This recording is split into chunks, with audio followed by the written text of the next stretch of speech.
अभिषेक दुष्कर बंद कर दो सिस्टम को, बोर्ड में ध्यान दे लो।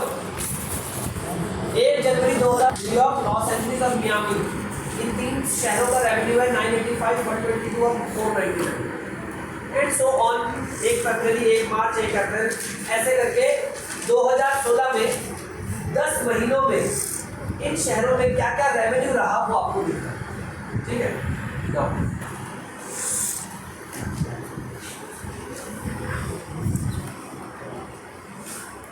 ये मेरा बन गया। अब रेवेन्यू इज माय डेटाबेस, तो कैसे प्रूव होती है ये बात, इसके ऊपर कमांड लगाओ, टाइप रेवेन्यू। तो ये मुझे बता रहा है कि ये क्या है, डेटाबेस। टाइप कमांड मुझे किसी भी ऑब्जेक्ट का टाइप डिफाइन करती है। सीरीज में भी मैंने बताया था आपको, जो भी ऑब्जेक्ट आप इसमें पास करोगे उस ऑब्जेक्ट का टाइप आपको ये रिटर्न करेगी। This is type command. अब इसके बाद दूसरी कमांड है शेप, रेवेन्यू डॉट शेप। अब टाइप में और शेप में फर्क क्या है? टाइप एक मेथड है क्योंकि ओपन क्लोज ब्रैकेट है, शेप एट्रीब्यूट है क्योंकि ओपन क्लोज ब्रैकेट नहीं है। तो ये मुझे बता रहा है कि रेवेन्यू जो मेरा ऑब्जेक्ट है उसकी शेप 10,4 है। 10,4 का मतलब है 10 रोज और 4 कॉलम्स, ठीक है। Next, revenue dot D types. D type, type object का टाइप बताता है। डी टाइप जो कॉलम्स है उनका टाइप बताता है।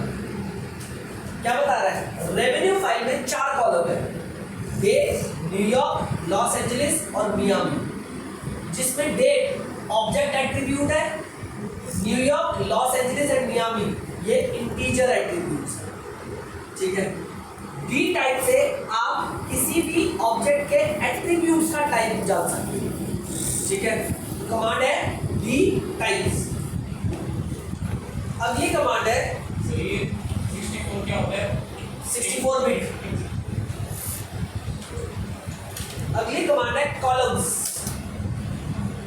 कॉलम अगेन एक एट्रीब्यूट है जो आपको बता रहा है आपके रेवेन्यू फाइल में कितने नंबर ऑफ कॉलम्स है और क्या क्या है। जो ये आउटपुट रिटर्न करता है वो एक नंपाई एरे होता है। देख लो, इसके ऊपर टाइप लगाओ pandas core dot indexes dot base dot index। Index का ये एक नंपाई एरे है। ये इंडेक्स एंट्रीज है। इंडेक्स एंट्रीज क्यों बोल रहे हैं इसको? इसको इंडेक्स एंट्रीज इसलिए बोला जा रहा है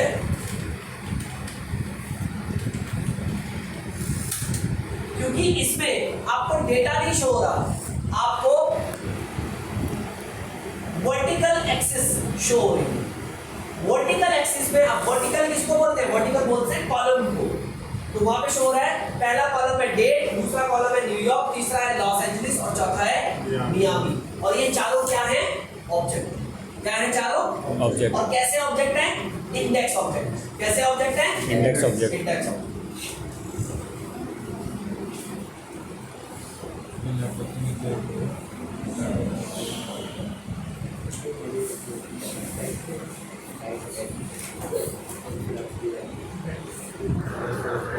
डॉट एक्सेस।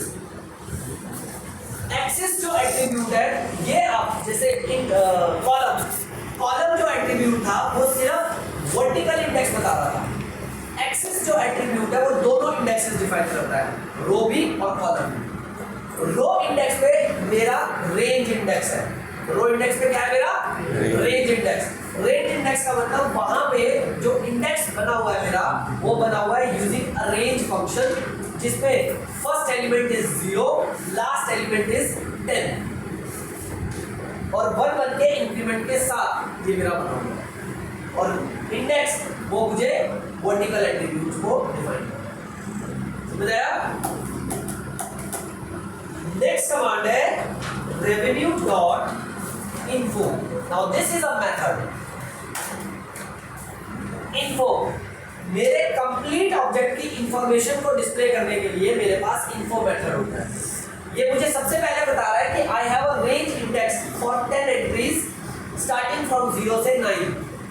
दूसरे नंबर पे मुझे बता रहा है आई हैव 4 डेटा कॉलम्स जिसके नाम है date, New York, Los Angeles and Miami, जिसके अंदर I have 10 non null entries.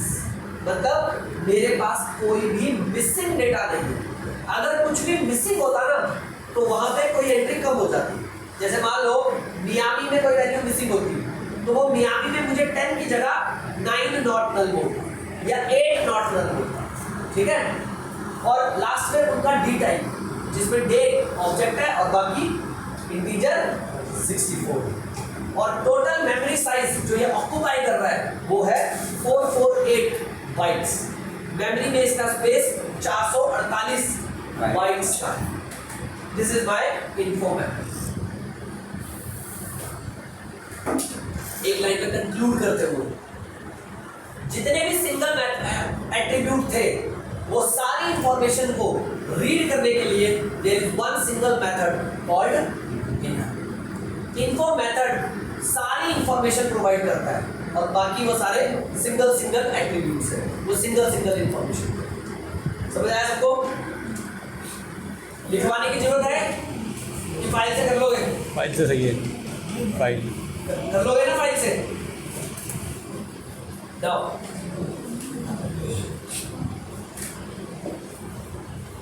Series और डेटा फ्रेम में कुछ कॉमन मेथड्स, ठीक है। सीरीज और डेटा फ्रेम में कुछ कॉमन मेथड्स होते हैं जैसे सम, एवरेज, सम, मीन, मीडियन, मोड। अगर मैं यहाँ पे लिखूं रेवेन्यू डॉट सम, एरर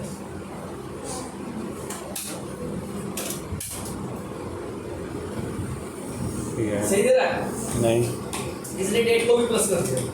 डेट एक ऑब्जेक्ट है तो ऑब्जेक्ट कंकैटिनेट होता है, ठीक है। बाकी न्यूयॉर्क, लॉस एंजलिस और मियामी तीनों का टोटल मुझे मिल रहा है। अब डेट तो प्लस होनी नहीं चाहिए, राइट। अब इसके लिए क्या करना होता है? यहाँ पे आपको इंटेलिजेंस दिखना है। अभी मेरा डेटा का काम कर रहा है, ठीक है। मैं क्या करता हूँ, लेट से मैं डेट को इंडेक्स पे मूव कर देता हूँ, इंडेक्स लेवल चेंज कर देता हूँ। मुझे क्या करना होगा? I have to use revenue.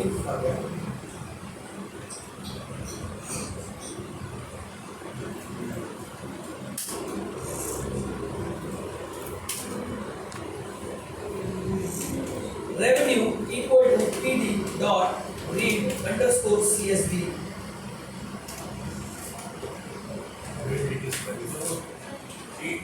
File read हो गई?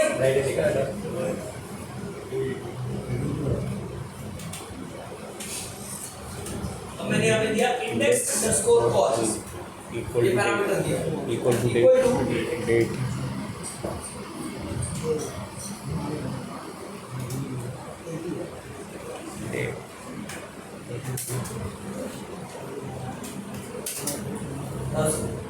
अब क्या हुआ? अब मेरा डेटा प्रॉपर परफेक्ट हो गया, ठीक है। अब अगर मैं यहाँ पे rep डॉट इन्फो मेथड लगाता हूँ तो I will see I have 10 entries of index starting from 1-1-16 से 1-10-16। I have 3 columns for data New York, Los Angeles and Miami that do not contain any application. अब मेरा डेटा परफेक्ट है for visualisation. पहले date थी वहां पे जो visualisation में परफेक्ट नहीं फिट हो रही थी, नाउ इट इज परफेक्ट। अब अगर मैं इस पे फंक्शन लगाता हूं rep डॉट सम, नाउ अब मुझे प्रॉपर मिल रहा है। न्यूयॉर्क का टोटल सम है 5475, लॉस एंजलिस का 5134 और मियामी का 5641। तो जो सम फंक्शन है वो बाय डिफॉल्ट वर्टिकली काम करता है, कॉलम्स पे काम करता है, मुझे रो पे काम करवाना है। तो सम फंक्शन के साथ कुछ एट्रीब्यूट्स हैं। सबसे पहला attribute ref dot sum access equal to 1। अब ये मुझे क्या दे रहा है? अब ये मुझे रो वाइज सम दे रहा है। तीनों शहरों का कंबाइंड टोटल एक 2016 1606 है। 1 फरवरी 2016 2060 है। 1 मार्च 2016 9067 है। ठीक है, तो ऐसे करके मुझे रो वाइज सब मिल रहा है। और बाय डिफॉल्ट कैसे काम करता है? कॉलम। ठीक है। अच्छा, इस पैरामीटर को मैं ऐसे भी दे सकता हूँ, rev dot sum axis equal to column, मैं ऐसे भी दे सकता हूँ। ठीक है। अब अच्छा, अब यहाँ पे थोड़ा सा समझने वाली बात है। समझने वाली बात क्या है? हमारा टेबुलर ऐसे होता है, ठीक है, रो कॉलम ऐसे बनते हैं हमारे। अब रो कॉलम ऐसे बनते हैं, तो अभी जो मुझे सब मिल रहा है वो इस तरीके से मिल रहा है। ऐसे कॉलम, ऐसे हम इसे रो पढ़ते हैं, we call it row, but actually में ये रो नहीं होती है, ये कॉलम होते हैं, 3 कॉलम का सब। ठीक है, कहने का मतलब क्या है? ये कॉलम होते हैं। जब हम हॉरिजॉन्टली पढ़ते हैं ना, हम लोग लेमन टर्म्स में इंग्लिश में हॉरिजॉन्टल को रो बोलते हैं, मगर टेक्निकली वो जो हॉरिजॉन्टल होता है वो एक एक एंट्री को उठा रहा है, तो that one entry is called one column. और वर्टिकली हम लोग कॉलम बोलते हैं पूरी लाइन को, वर्टिकली पूरी लाइन को हम लोग कॉलम बोलते हैं, बट एक्चुअली में वो वर्टिकली एक रो होती है नीचे की तरफ। समझ आ गया? तो सर अगर हमें वर्टिकली करना हो तो यहाँ पर रो लिखेंगे। अगर हमें वर्टिकल करना है, वर्टिकल करने के लिए we do not have to use anything. Vertical के लिए हमें कुछ भी नहीं करना है, क्योंकि बाय डिफॉल्ट वो रो पे ही काम करता है। ठीक है, बट अगर हमें हॉरिजॉन्टल करना है, तो हॉरिजॉन्टल करने के लिए या तो आप लिखेंगे एक्सिस इक्वल टू कॉलम, या आप लिखेंगे एक्सिस इक्वल टू 1। ठीक है, ये वर्टिकल हो जाएगा।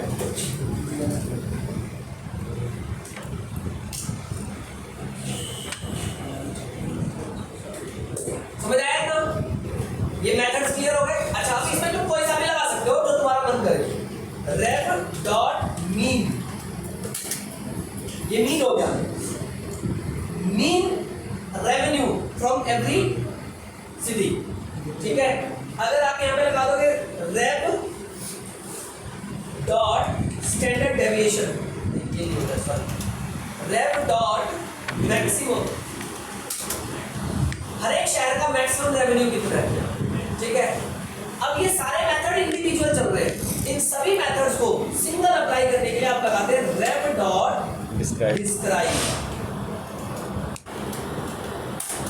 ये कॉमन मेथड है। ठीक है, अब ये मेथड क्या डिस्क्राइब कर रहा है आपको? अब अगर आप इस टेबल को ध्यान से देखोगे तो ये आपको बता रहा है टोटल आपके पास न्यूयॉर्क में you have 10 entries, Los Angeles में 10 एंट्रीज, मियामी में 10 एंट्रीज। लॉस एंजलिस का mean revenue is 547, 513 Los Angeles का, 564 मियामी का। एसटीडी का मतलब होता है स्टैंडर्ड डेविएशन। ठीक है, मैंने इसकी डेफिनेशन नंपाई के टाइम पे आपको लिखवाई थी कि इसका मतलब क्या होता है। Standard deviation of New York is 414 and so on, minimum value is 14 and so on, 25%, 50%, 75% and maximum value is 985 and so on. अब ये 25, 50, 75 क्या है? मैंने नंपाई के टाइम पे आपको क्वार्टाइल बताया था, परसेंटाइल वैल्यू याद है, बताया था ना, परसेंटाइल वैल्यू। तो मेरे इस डेटा में न्यूयॉर्क का 25th percentile is 116, Los Angeles का 162, 75 percentile is 912 and so on. तो ये डिस्क्राइब मेथड मेरे लिए सारा काम खुद कर रहा है।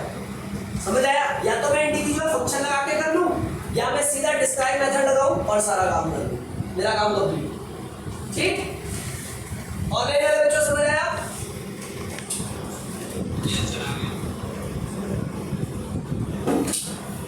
आता तो है नहीं रेगुलर क्लास में, जब मन करता है तब आता है, तो क्या है आ गया। अच्छा तू बोला था, मेरे को लगा अंतिम बोल रहा है।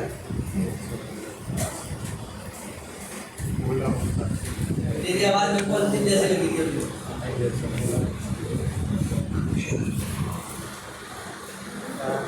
बाकी लोग समझ आ गया? आकाश, तान्या, प्रज्वल, दीपक, और दीपक ने दूसरा आस्था, प्रथम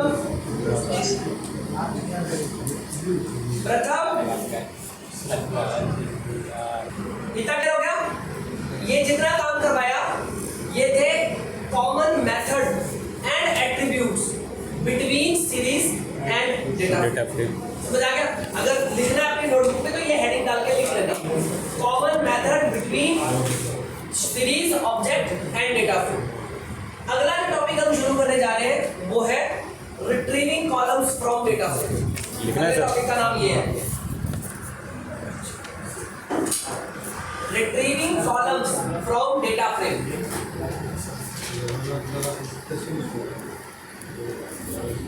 नाउ एक नई फाइल लोड की,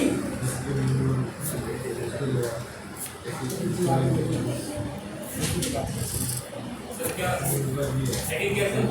retrieving columns from data frame. है तो दोनों की बातें तो मैंने एनडीए वाली फाइल लोड की और एनडीए में I have this data set, ठीक है, name, team, number, position, age, height, weight, college और सैलरी। अभी जो मैंने फाइल ली थी उसमें सारा न्यूमेरिक डेटा था, राइट। अगर मुझे इसमें निकालना हो मीन, स्टैंडर्ड डेविएशन, तो क्या करूँगा? एक एक करके निकालूंगा? नहीं, मैं इसमें भी डायरेक्ट वो मेथड लगा सकता हूँ, एनपीए डॉट डिस्क्राइब। अब ये मेथड स्मार्ट मेथड है। ये मेथड क्या करता है? ये वही डेटा उठाएगा जो न्यूमेरिक हो, ठीक है। अगर आप इंडिविजुअल मेथड लगाओगे तो इंडिविजुअल मेथड स्मार्ट नहीं है। अगर मैं यहाँ पे सीधा लगा दूँ एनपीए डॉट सम, अब ये क्या करेगा? नंबर भी दे दिया, एज भी दे दिया, वेट भी दे दिया, सैलरी भी दे दिया और ऊपर एक डेप्रिशिएटेड वार्निंग भी दे दी, क्योंकि sum method is not smart method. Okay, smart method कौन सा है मेरा? डिस्क्राइब। अब ये डिस्क्राइब मेथड अपने आप ही सिर्फ वही डेटा उठा रहा है जो इसमें लाया करता है। तो उसने नंबर, एज, वेट और सैलरी ये 4 कॉलम उठाए। अब इसमें थोड़ी स्मार्टनेस है। नंबर इसलिए उठाया क्योंकि नंबर इंटीजर है। नंबर जो है बेसिकली उस फाइल में जर्सी नंबर है। अब यहाँ पे तुम्हें देखना है कि तुम्हें वो चाहिए या नहीं चाहिए, तो उसके लिए तुम्हें क्या करना पड़ेगा? उसको ऑब्जेक्ट बनाना पड़ेगा, क्योंकि देखो इसने ना तो नेम उठाया, ना कॉलेज उठाया, ना सिटी उठाई। तो क्या करोगे तुम? उसमें नंबर को ऑब्जेक्ट बना दोगे। जब नंबर को ऑब्जेक्ट बना दोगे तो अपने आप ही एज, वेट और सैलरी उठाए, ठीक है। इसको बोलते हैं डेटा मंजिंग, क्लीनिंग। अभी सीखेंगे कैसे करना है। तो नाउ अब यहाँ पे मुझे सारी चीजें पता लग गई, mean, max, standard deviation, percentile, mean, sum, count, सब कुछ पता लग गया मुझे, ठीक है। चलो अब बेसिकली मैं यहाँ पे क्या कराने जा रहा हूँ आपको? Data retrieval. अब डेटा रिट्रीवल कैसे करते हैं? बिल्कुल वैसे जैसे सीरीज में किया था, ठीक है। कैसे?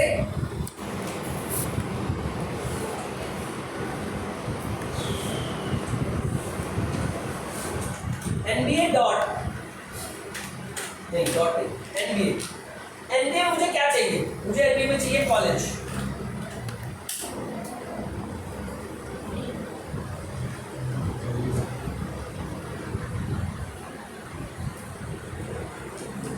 तो कमांड ध्यान रखोगे ठीक से देनी है। अब मैंने कॉलेज छोटे अक्षर में दिया है ना, वहां कॉलेज बड़े अक्षर में। This is my output. ये मुझे सारे कॉलेज की डिटेल मिल गई। द फर्स्ट वे, किसी भी एट्रीब्यूट की इंफॉर्मेशन को फेच करने के लिए आप लिखोगे ऑब्जेक्ट स्क्वायर ब्रैकेट में एट्रीब्यूट का नाम। तो मैंने यहाँ पे लिखा एनबीए कॉलेज, तो इसने मुझे सारे कॉलेज रिटर्न किए। अब यहाँ पे सोचने वाली बात क्या है? आप जैसे जो लोग डेटा एनालिटिक्स का इंटरव्यू देने जाओगे वहां पर ये पूछा जाता है what type of information you are getting, और आप सब लोग एग्जाम देंगे तो वहाँ एमसीक्यू का क्वेश्चन है ये कि अगर आप इस तरीके से कमांड लिखोगे तो आपको आउटपुट किस फॉर्म में मिलेगा? क्या है ये? सीरीज। ये जो आउटपुट है ये क्या है? सीरीज। सीरीज, बिल्कुल ठीक। कैसे पता लगेगा? इसके लिए आप इसके ऊपर टाइप फंक्शन लगाओ, आपको इसका रिजल्ट मिल जाएगा। क्या रहेगा? ब्रैकेट्स और स्क्वायर ब्रैकेट। स्क्वायर ब्रैकेट ही बहुत कुछ है। ये क्या हो रहा है? चल रहा है। हाँ,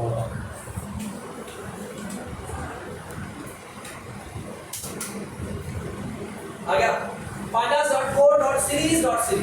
तो जब आपने ये कमांड लगाई तो आपको एक सीरीज मिली। तो जब आप इंडिविजुअल कॉलम का डेटा रिट्रीव करते हैं, जब आप इंडिविजुअल कॉलम का डेटा रिट्रीव करते हैं तब आपको मिलता है सीरीज की फॉर्म में, ठीक है।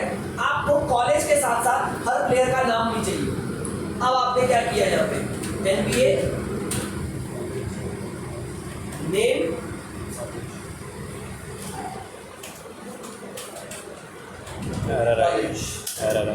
सिर्फ एरर दे दिया। एरर क्यों दिया? क्योंकि मल्टी डायमेंशनल डेटा आपको चाहिए, ठीक है। अब मल्टी डायमेंशनल डेटा कैसे आता है? मल्टी डायमेंशनल डेटा आता है यूजिंग डबल ब्रैकेट। आ गया। अब क्वेश्चन ये आता है, अब आपको क्या मिल रहा है आउटपुट में? Now you are getting data frame, क्योंकि आपके पास 2 कॉलम्स है, तो आपके पास अब 2 कॉलमर डेटा आ रहा है, ठीक है। 801 रोज एंड 2 कॉलम्स। तो जब आप मल्टी कॉलम डेटा रिट्रीव करते हैं, तो मल्टी कॉलम डेटा रिट्रीव करने के लिए आप डबल स्क्वायर ब्रैकेट इस्तेमाल करते हैं, ठीक है। समझ आया सबको? नेक्स्ट, इस तरीके से आप डेटा रिट्रीव कर सकते हो, ओके। अगला कमांड है, हमें इसमें कोई नया कॉलम ऐड करना है। देखो, add new column to data set.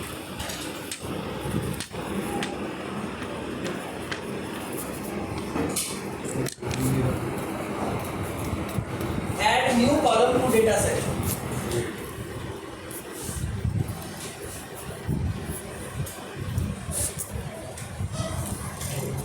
While working with pandas data frame,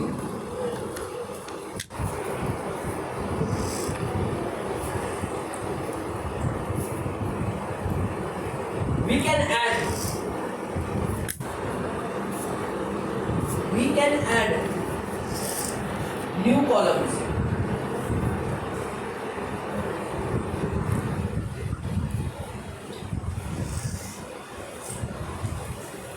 This new column may be static, bracket में कांस्टेंट वैल्यू, और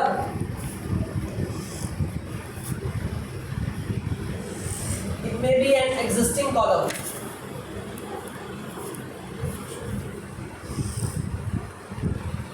or it may be an existing column.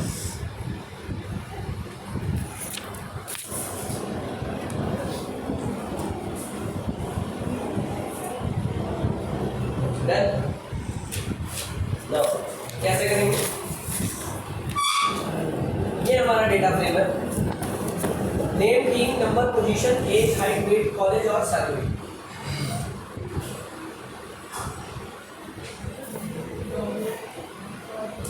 तो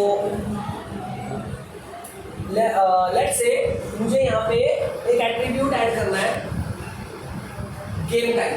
भाई किस चीज़ की टीम है, ठीक है। तो जिस गेम की ये टीम है, तो वो गेम टाइप कॉलम मुझे यहाँ चाहिए। कैसे आएगा वो? तो उसके लिए आई विल बी यूजिंग कैसा फॉर्मेट, वही जो रिट्रीवल के, वो रिट्रीवल वाला जो फॉर्मेट है उससे कई सारे काम हो सकते हैं। अभी रिट्रीवल किया ना, name, game type equal to,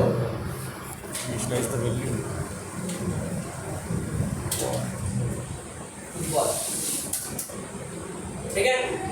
simple, मैंने लिखा ऑब्जेक्ट, फील्ड का नाम and the value.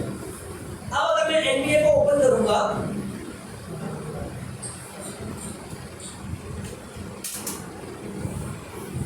Game type and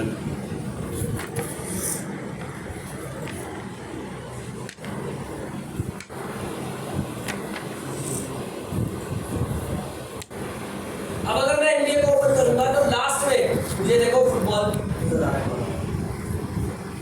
ठीक है। तो इस तरीके से मैं नया कॉलम ऐड कर सकता हूं। तो now I have 458 rows and 10 columns, और पहले कितने थे? 458 रोज एंड 9 कॉलम्स। तो इस तरीके से I can add new column. अब ये नया कॉलम कहाँ ऐड हुआ? लास्ट में। मैं इस नए कॉलम को कहीं बीच में भी ऐड कर सकता हूँ, ठीक है। जैसे लेट्स से मैं एक नया कॉलम चाहता हूँ जिसमें हर एक प्लेयर की एज आफ्टर 5 इयर्स कितनी होगी वो लिखिए, एज आफ्टर 5 इयर्स।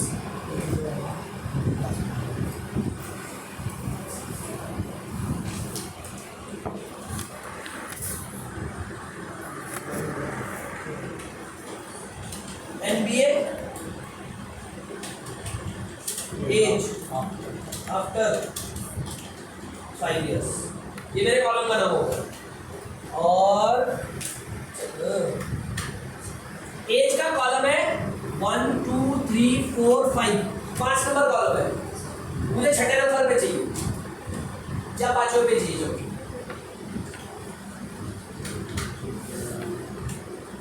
तो कैसे करेंगे हम इसको? तो मुझे age after 5 year column add करना है और स्पेसिफिक लोकेशन पे ऐड करना है। देखो, to add new column in our data frame object,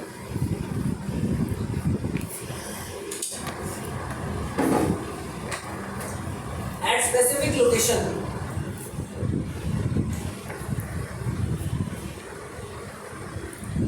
to add new column at specific location, insert method is used। तो इसके लिए हमें insert method इस्तेमाल करना है।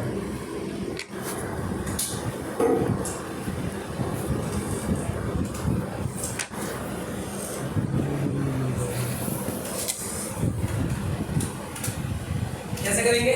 ऑब्जेक्ट डॉट इंसर्ट, ठीक है। अब इंसर्ट के अंदर पैरामीटर्स होते हैं। इंसर्ट फंक्शन में देयर आर पैरामीटर्स। सबसे पहला पैरामीटर होता है एलओसी। एलओसी की फुल फॉर्म होती है लोकेशन। मुझे कौन से नंबर पे चाहिए? 5वें नंबर, ठीक है। किस नाम से चाहिए?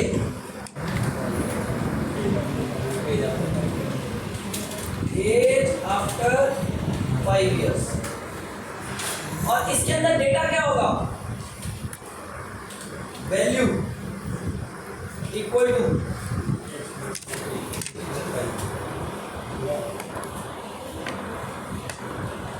जो भी करंट एज है बस। सर ये सब तो स्ट्रिंग में नहीं चला जाएगा फिर ये? ठीक है, ओपन करते हैं।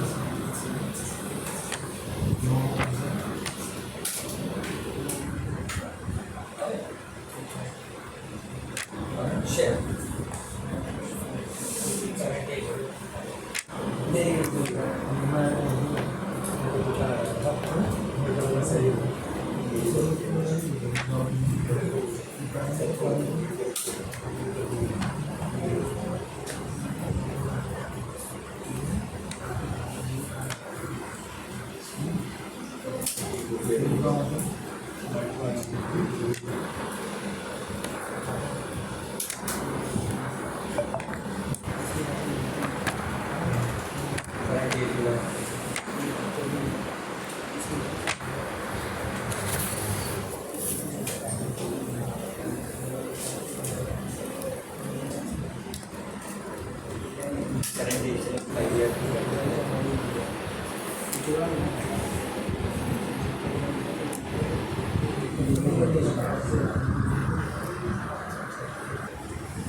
यहाँ पे ना मैंने वो ये लगाना भूल गया था, ठीक है।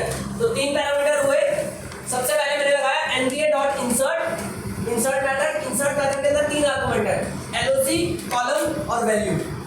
एलओसी बताता है लोकेशन, किस लोकेशन पे चाहिए। कॉलम बताता है जो नया कॉलम का नाम होगा। वैल्यू जो नई वैल्यू उसको दे दी है। तो ये डायनेमिक वैल्यू हो गई जो स्टैटिक इंफॉर्मेशन से बदल। तो यहाँ पे मैंने दे दिया NBA एज, जो भी करंट एंट्री है वही उठाओ प्लस 5। तो 5 साल के बाद मेरे प्लेयर की एज क्या होगी अब मुझे वो बता रहे हैं। करंट एज पहले प्लेयर की 25, आफ्टर 5 years इट इज 30।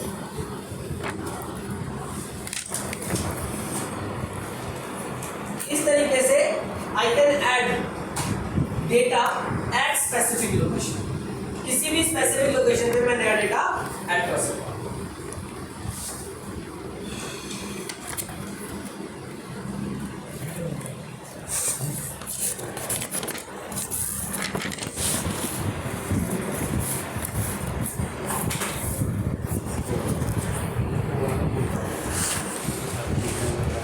हो गया। अब मुझे एग्जिस्टिंग के चेंजेस करने हैं। मैंने कॉलम ऐड करना सीख लिया।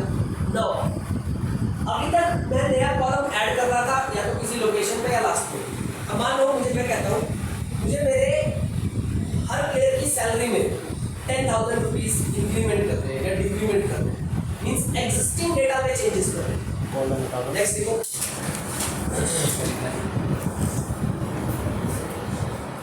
Making change in existing data.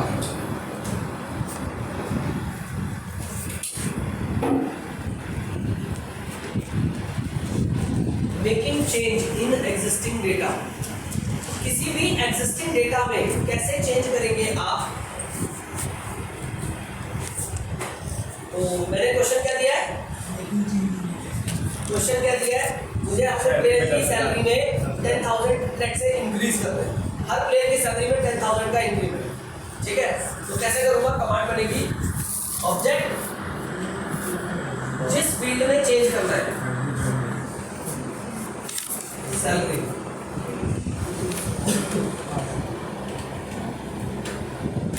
Equal to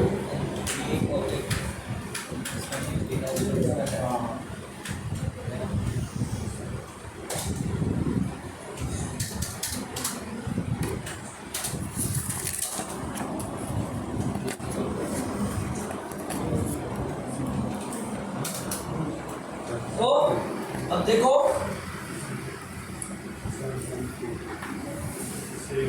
मेरा पहला पर्सन है एवरे ब्रेडली। एवरे ब्रेडली की पहली सैलरी थी 77,30,337। अब इसकी सैलरी कितनी है? 77,40,337। तो इसकी सैलरी में इंक्रीमेंट, समझ आया? ठीक है। तो इस तरीके से मैं किसी भी एग्जिस्टिंग डेटा में चेंजेस कर सकता हूँ। पढ़ने दो पढ़ने नहीं देता है ऐसे का।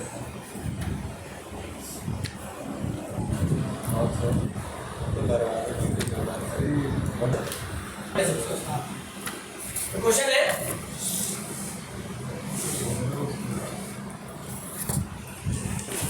What is the most popular position?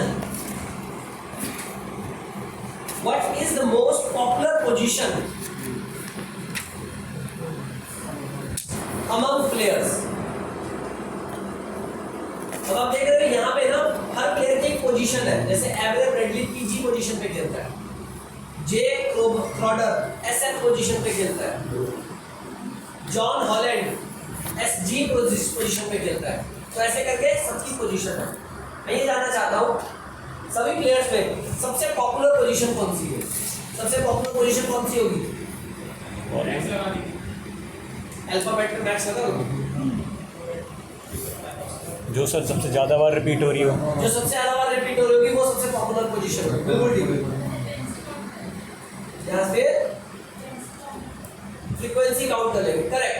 हम पोजीशन की फ्रीक्वेंसी काउंट करेंगे। अब सोचो इसको अगर मैनुअली करना पड़ेगा तो कितना कम्बरसम प्रोसेस है, ठीक है? और अगर मैं इस पे डिस्क्राइब मेथड लगाता हूँ,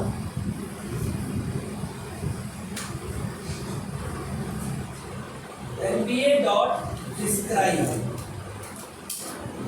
मुझे काउंट पूरे डेटा का मिल रहा है, इससे मुझे पोजीशन मिल ही नहीं रही, मुझे तो सिर्फ एक एट्रीब्यूट काउंट करना है। कैसे करूंगा? अब आपको याद होगा सीरीज के अंदर मैंने आपको मेथड कराया था वैल्यू काउंट, याद है? तो कमांड लिखेंगे डेटा ऑब्जेक्ट किस चीज को काउंट कर रहे हैं क्वेश्चन में? पोजीशन।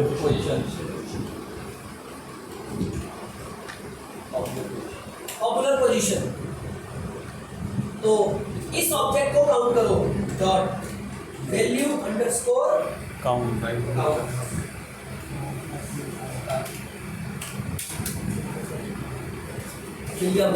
SG। तो सबसे पॉपुलर पोजीशन जो है वो है SG और least popular position is C, ठीक है? से बोलो, वही तो दिखा रहा है, ठीक है, समझ आया? तो सबसे पॉपुलर पोजीशन क्या है मेरे डेटा सेट में? एसडी, और लीस्ट पॉपुलर पोजीशन कौन सी है? सी, ठीक है। अगला क्वेश्चन,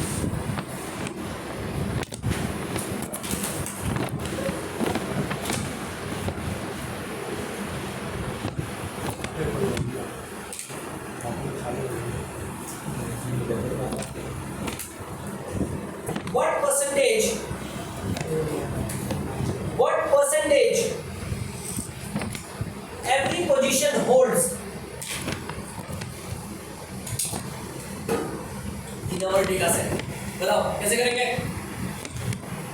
हर पोजीशन की क्या परसेंटेज है पूरे डेटा सेट में? बताओ कैसे करेंगे? ऐसे करेंगे, परसेंटाइल से तो पूरे डेटा सेट की मिलती है, मुझे तो एसजी की, पीएफ की, पीजे की, एसएफ की, सी की, सबकी अलग अलग चाहिए, इसकी चाहिए।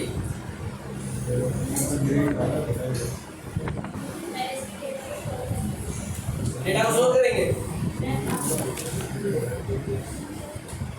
ये लो डेटा स्टोर हो गया। अब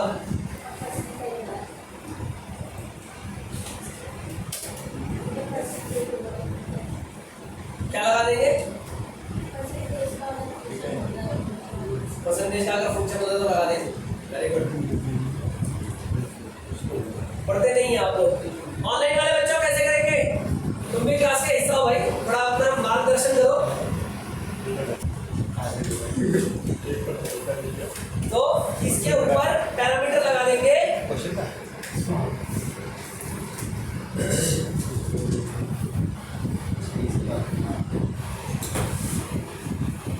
नॉर्मलाइज इक्वल टू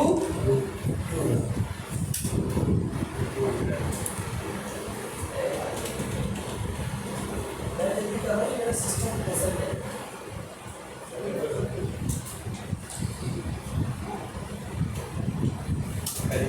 आ गया, और इसके बाद इनटू, तो 22% लोग एसजी पोजीशन प्रेफर करते हैं और सिर्फ 17% लोग हैं जो सेंटर पोजीशन। समझ आया सबको? तो जो क्वेश्चन दिया था उसका आंसर मिल गया?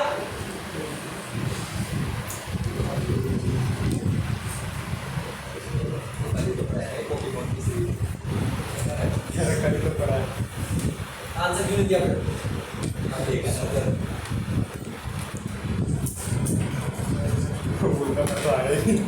ऑनलाइन वाले बच्चों समझ आया?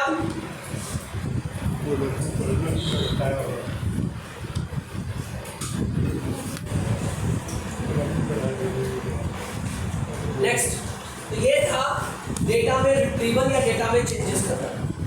अब आते हैं अगले स्टेप पे। हमारे डेटा में बहुत सारी मिसिंग एंट्री है, ठीक है।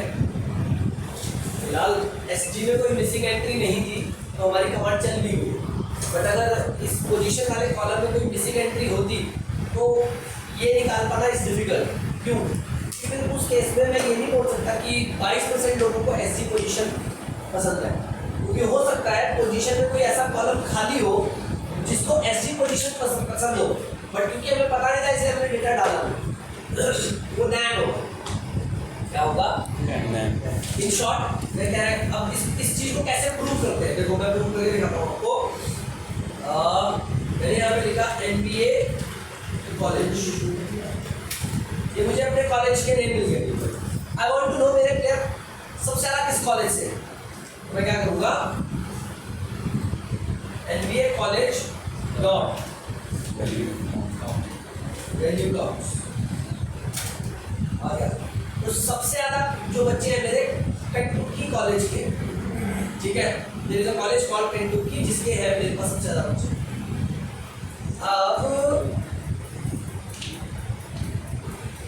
अब तुम ध्यान से देखोगे तो कॉलेज में there is a missing entry. Missing entry है ना, मींस रॉल नेटो किस कॉलेज का है मुझे पता ही नहीं है। ओके चलो कोई नहीं, ठीक है आगे बढ़ते हैं। अब मैंने इस पे लगा दिया parameter normalize equal to 2 multiply 100 आ गया। तो जी 5% बच्चे कंटुकी कॉलेज के, 5% बच्चे डूक कॉलेज के, यही बात 2 है। मेरे पास तो आधे बच्चों का तो कॉलेज के नाम ही नहीं पता मुझे, तो कैसे कह सकता हूँ कि 5% बच्चे जो है कंटुकी कॉलेज के, राइट। हो सकता है जो डेटा मैंने नहीं डाला हो वो भी कंटुकी का ही हो, और अगर वो भी कंटुकी का होगा तो उस हिसाब से 5.89 की वैल्यू 5.90 हो जाएगी, बढ़ेगी ना वैल्यू, राइट। और अगर सारा मिसिंग डेटा वही कंटुकी का तो हो सकता है वो 6% या 7% हो जाए। इसको बोलते हैं रॉन्ग इवैल्यूएशन, ठीक है। पोजीशन में मिसिंग डेटा नहीं था इसलिए दैट वाज करेक्ट, बट अब मेरा डेटा इज नॉट करेक्ट। अब अगर मैं ये डेटा मेरी मशीन को दूंगा तो आगे चलते जो मॉडल बनेगा वो मेरा गलत मॉडल बनेगा। क्यों? क्योंकि मेरा इस डेटा में मिसिंग डेटा है। तो अगला टॉपिक अब हमारा यही है, how to handle missing data. लिख डालो, handling of missing data.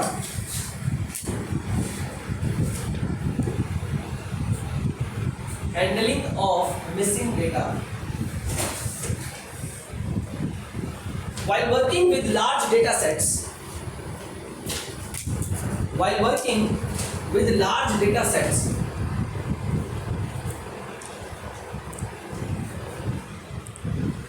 in pandas,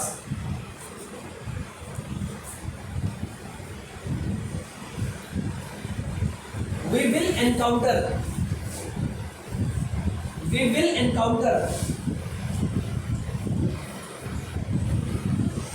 a situation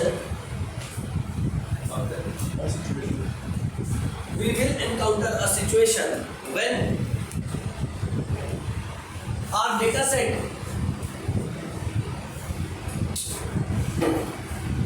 have missing entries or values.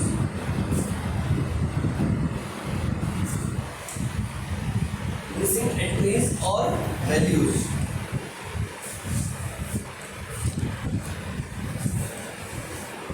Before feeding the data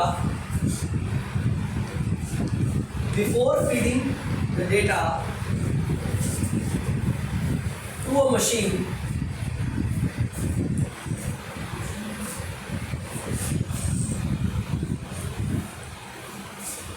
we need to clean the missing data by handling them properly.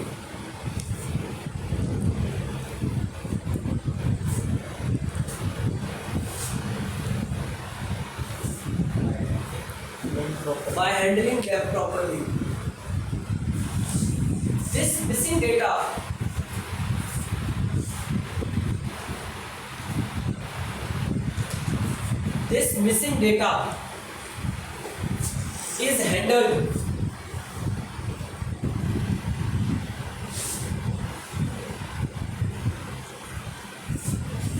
using two ways.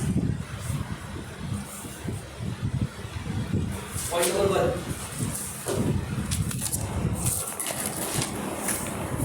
by dropping the missing values. Point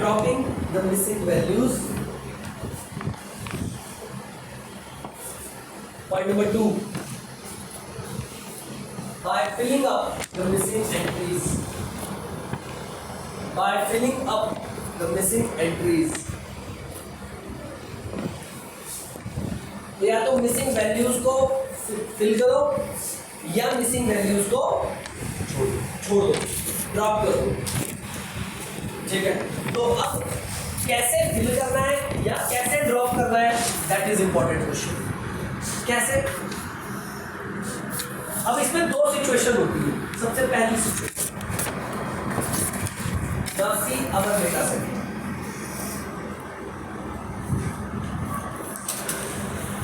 ये रहा हमारा data set. अब हमारे data set में दो तरह की missing values होती है। पहली, या तो कंप्लीट लाइन ही मिसिंग है।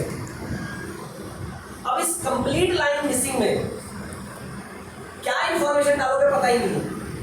ना तो नेम पता है, ना कॉलेज पता है, ना सैलरी पता है, कुछ नहीं डाल सकते, राइट। तो इस लाइन को हटाने में देयर इज नो प्रॉब्लम। ये पहला केस। दूसरा केस, रिकॉर्ड नंबर 454, रॉल नीचो। रॉल नीचो में I know the name, I know the place, I know the height, position, weight और जो भी आगे 179 वैल्यू, बट मुझे इसके कॉलेज का नाम नहीं पता, ठीक है। अब अगर मैं इसको ड्रॉप करूंगा तो पूरा प्लेयर का रिकॉर्ड ही ड्रॉप होगा। मतलब टीम में रहने के बावजूद प्लेयर की एंट्री खो गई, ये प्रॉब्लम, ठीक है। तो अब इसे मैं ड्रॉप कर नहीं सकता हूं, राइट। तो इसमें कुछ ना कुछ तो मुझे डालना पड़ेगा, तो मैं इसमें डालूंगा क्या? अब मुझे डालनी, अब मैं ये भी नहीं बोल सकता ये बटलर कॉलेज का है, बटलर लिख दूं इसकी जगह आ जाके। मैं ये भी नहीं बोल सकता ये जॉर्जिया स्टेट का है, राइट। कॉलेज का नाम तो मुझे पता ही नहीं है ना, तो मुझे कुछ ऐसा काम करना पड़ेगा। और ये बात सिर्फ रॉल नेटो की नहीं है, ये बात टिबोर पेलेसिस, जेफ विथनी, जोनास जेटो सबकी है, क्योंकि मुझे किसी का कॉलेज का नाम नहीं पता, मैं इसे ऐसे ही किसी भी कॉलेज में नहीं डाल सकता। तो मुझे यहाँ पे कुछ ऐसा ढूंढना पड़ेगा जिससे कि ये डेटा फिल भी हो जाए और मुझे प्रॉपरली पता लग जाए कि मेरे पास ये बंदा कहाँ बिलोंग करता है। और यही सिचुएशन मेरी न्यूमेरिक वैल्यूज पे भी होती है, नंबर्स। जैसे जॉन हॉलैंड की सैलरी है ही नहीं, अगर मैं आपसे पूछूं मेरे इस डेटा सेट में what is the average salary of every player, तो एवरेज कैसे निकालते हैं? सीखा है ना, कैसे निकालते हैं? Sum of observation divided by number of observation. सारी सैलरी को प्लस किया, नंबर ऑफ ऑब्जर्वेशन 457, 458 रिकॉर्ड है, सॉरी 458 रिकॉर्ड है। 458 में से एक तो चलो पूरा ही ब्लैंक है, तो 457 रिकॉर्ड है। तो total of observation upon number of observation कर दिया। अभी टोटल ऑफ ऑब्जर्वेशन करेक्ट है? नहीं, टोटल ऑफ ऑब्जर्वेशन तो मुझे वैल्यू ही नहीं पता उसकी वैल्यू कितनी है, तो वो नैन में लेगा क्या? तो मुझे इनकरेक्ट रिजल्ट देगा। तो यहाँ पे भी मुझे एक वैल्यू फीड कर दूंगी जिससे कि मेरा एवरेज सही है। तो ये सिचुएशन होती है हमारे पास मिसिंग डेटा में। जब हम ये चीज हैंडल कर लेंगे तब हम अपना डेटा मॉडल तैयार करते हैं, तब हम अपनी मशीन को ट्रेन करते हैं, अपने डेटा पे काम करेंगे। यही हमारा ये टॉपिक है जिसका नाम है हैंडलिंग मिसिंग डेटा। इसको कल करें, ठीक है। तो आज मैंने आपको समझा दिया मिसिंग डेटा